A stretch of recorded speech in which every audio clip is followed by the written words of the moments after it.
Stop! Don't do that! Max shouted through the open window of his car. A girl was standing on the bridge, clutching the metal railing with her frozen hands.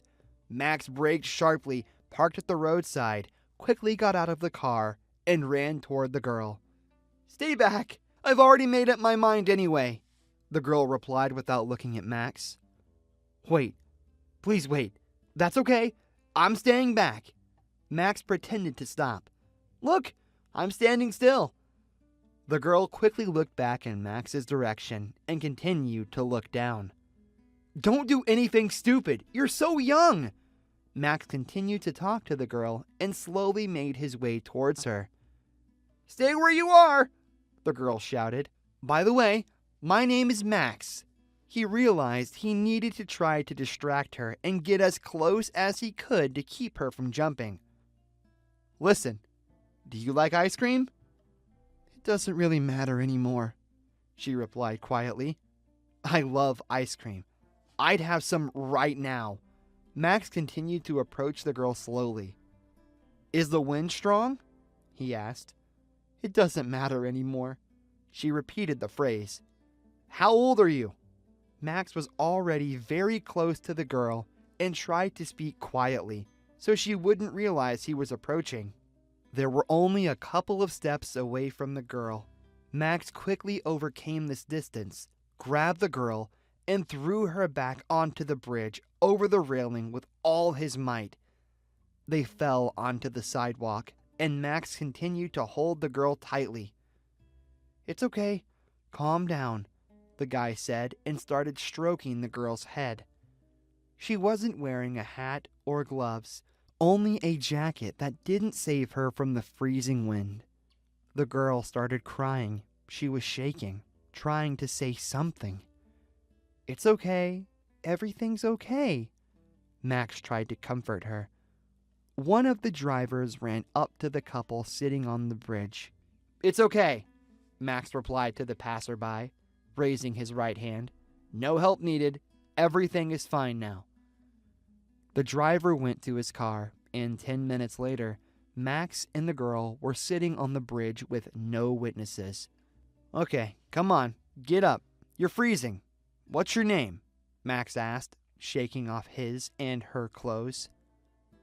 Hannah, she said softly, barely audible. They headed toward Max's car. He opened the passenger door and helped the girl to get inside, fastened her seatbelt, and quickly got into the driver's seat. Max turned the cabin heat up to maximum. Is it warm enough for you? Yes. Good. Where should I take you? Max asked. I have nowhere to go, Hannah replied calmly. In this case, let's go to my place, Max smiled. It was about 10 minutes' drive from the bridge to Max's house, so they quickly reached their destination. Max parked the car and walked to the passenger door. He carefully unfastened his seatbelt and helped Hannah out of the car.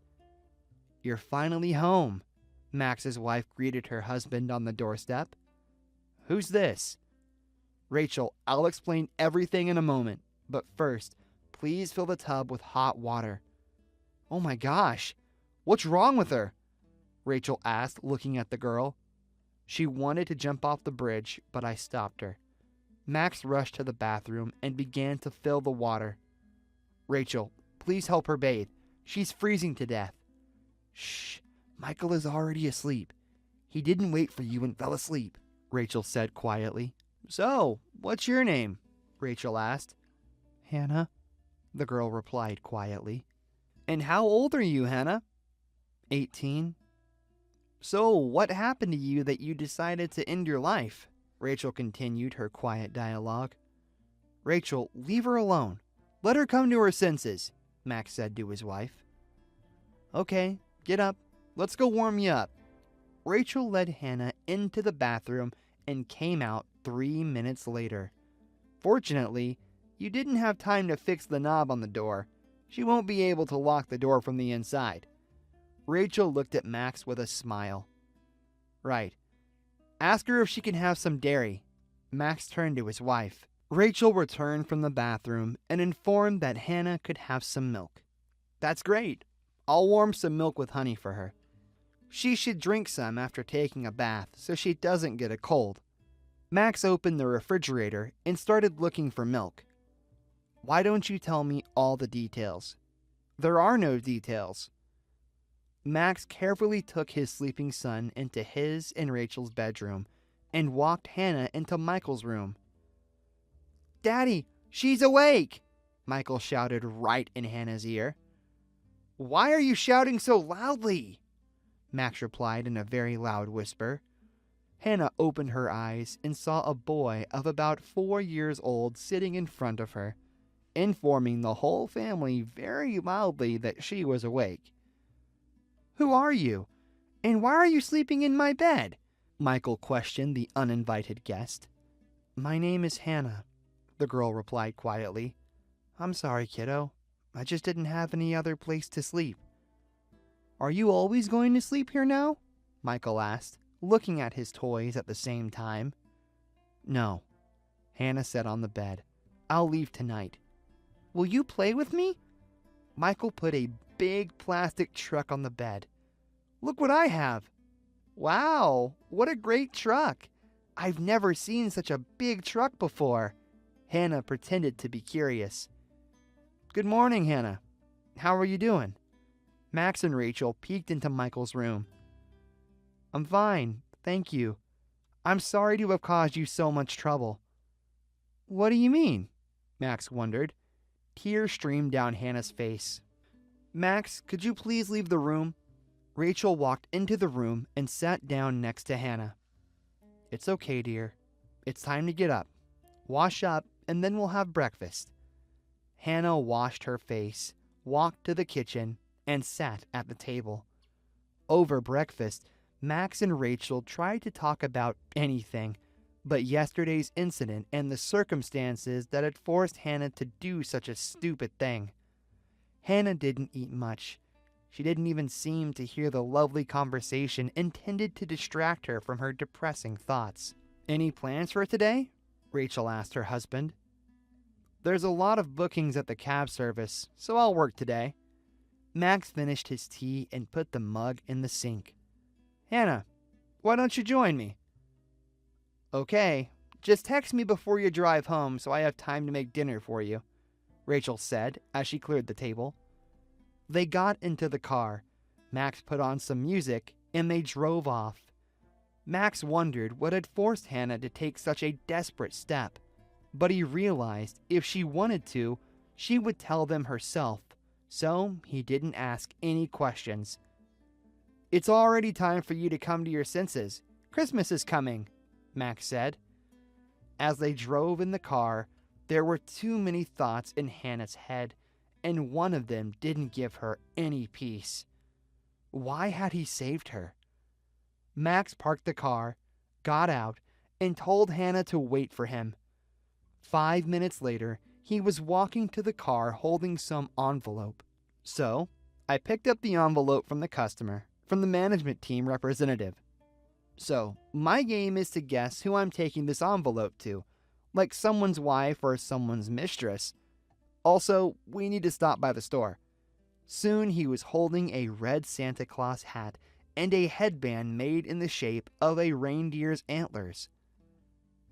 Okay, let's get dressed up. Max handed Hannah the headband and put on the red hat on his head. Hannah obediently pulled the antlers on her head and intuitively started looking for a mirror. Max turned the rearview mirror toward her and looked in it too. We look so nice, Max smiled as he looked at Hannah. Hannah smiled back faintly. They pulled up to the designated spot. Max asked Hannah to go with him. So, let's make bets. Max turned to Hannah before getting out of the car. I think it's someone's mistress. And I think it's a wife, Hannah said calmly. They were already standing near the house and waiting for the recipient of the envelope to come down. Good afternoon, Max said to the woman who opened the door. Are you Brianna? Yes, Stephen told me you were coming. There are plane tickets in the envelope. We're leaving on a trip today," the elderly woman replied. "Merry Christmas!" Max congratulated her and headed to the car together with Hannah. "That's his mom," Hannah said, smiling.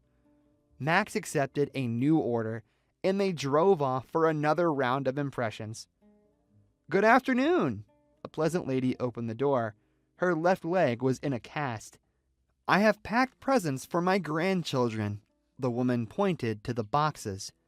Apparently, the woman was expecting important guests, as her hair was nicely styled, her makeup was done, and only her home clothes messed up the overall look. "Don't consider it rudeness, but my daughter has prepared a bag of clothes for charity. I think it would fit your daughter perfectly." The woman nodded toward Hannah. "Just help me bring it." She turned to Max. Her house looked like a palace. There were expensive paintings and lamps on the walls, magnificent furniture in the hallway, and a nice fireplace in the living room. Max had brought a big bag of clothes. Clothes and tags were sticking out of the bag, and it was clear that there were brand new clothes in the bag. They got into the car and drove off to deliver the gifts. "Hello, we delivered gifts from your caring mom," Max said. They were met by a husband and wife whose faces showed total indifference. A little later, two girls ran out into the yard. "It's for you." Max pulled out the boxes and handed them to the girls. The twins began to aggressively tear the gift wrap. "I told you to put this under the Christmas tree!" the mother yelled at the children. "Mom, we already have the same dolls!" The girls angrily threw the boxes at their mother's feet and ran crying into the room. "Oh my goodness! I told her what doll she should buy!" the mother said grudgingly. The rest of the gifts didn't please this family either. "Wow, even something like that happens?" Max said frustratedly to Hannah. She must have spent a lot of time picking out those presents, wanting to make them happy, and they just threw those boxes away like some kind of trash. Hannah was upset too. "Okay, let's go pick up the rest of the gifts now," Max said. "Please be very careful. Don't dent the box." The woman handed over the huge box containing the cake. "Don't worry, we'll deliver everything safely," Max shouted happily. "Look what a responsible assistant I have." Max handed the cake to Hannah, who was sitting in the car. "It's not interesting. We already know there's a cake in the box. But what we don't know is who's going to eat it. It's too huge. I've only seen such a big cake at my wedding." Max laughed and began to drive out of the yard carefully. They pulled up to the next location. Max took the cake from Hannah and asked her to dial the apartment number on the intercom. There were some children's voices coming out of the intercom. "I got it. It's a birthday cake," Max stated. They got to the right floor. The door was open, so they walked in. "Oh, hi! But we didn't order a cake." The lady was very surprised. Children of different ages ran out into the hallway, but they all looked like this woman. Max and Hannah didn't understand anything over this noise, but they realized someone had been born here today. "Who is this cake from? Do I have to pay you?" The woman was confused. "No, it's a gift," Max replied. This time, Hannah and Max got into the car smiling. "Now we can have some ice cream," Max said happily. "What's your favorite flavor?" "Any flavor," Hannah replied. "I've noticed you don't use a phone at all." "My mom is on a business trip. I turned it off. I don't want to hear anyone," Hannah replied tiredly. "When is she coming back?" Max asked. "She should be back in a week. Honestly, I don't want to be a burden to you. I think it would be better for me to leave tonight." "Where are you going to go?" Max clarified. "Maybe to Grandma's? I don't want to go home." Hannah looked somewhere ahead reflectively. "Okay, let's go to the store and get groceries for Christmas dinner. Hopefully that will distract you from your depressing thoughts," Max smiled. They stopped by the store, and Max handed Hannah a chocolate ice cream. "Hannah, why don't you celebrate Christmas with us and then go to Grandma's?" Max suggested. "We're not expecting any guests anyway, and you won't be so bored." "Is it a good idea?" Hannah asked. "Sure. I don't think Rachel and Michael would mind." Rachel gave Hannah one of her cocktail dresses, and Michael was running around the Christmas tree calling out for Santa Claus. Rachel and Max also changed into party outfits. Together, they all looked like one happy family. Over the past couple of days, Hannah began to talk more, to laugh, and to amuse Michael by playing with him. Neither Rachel nor Max had ever asked Hannah why she was standing on the bridge that night, ready to jump. They knew nothing about Hannah, but Hannah had learned a lot about them. Hannah knew that kindness was not about buying gifts, but about caring and respect, and family is more than the instructions and orders of elders, and children have their rights too. And the most important thing is to listen to each other and to hear each other. Hannah asked for a picture together.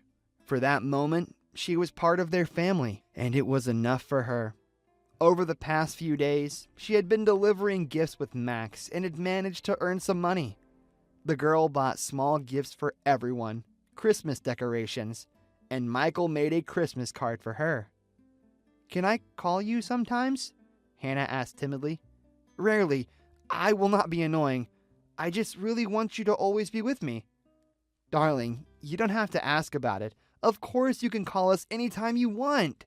Rachel wrapped Hannah in a cozy blanket. "Just promise me you won't call from a bridge." "Rachel?" Max stopped his wife reproachfully. "What are you talking about?" "No, she's right." Hannah supported Rachel. "I'll call you when I'm eating ice cream, or when I'm trying to guess who I'm delivering the envelope to." Hannah winked at Max. A year later, Hannah sent Max's family a picture of her standing among trees, covered in snow, holding a handwritten poster saying, "Thank you for a new life, for a new life, for a new life."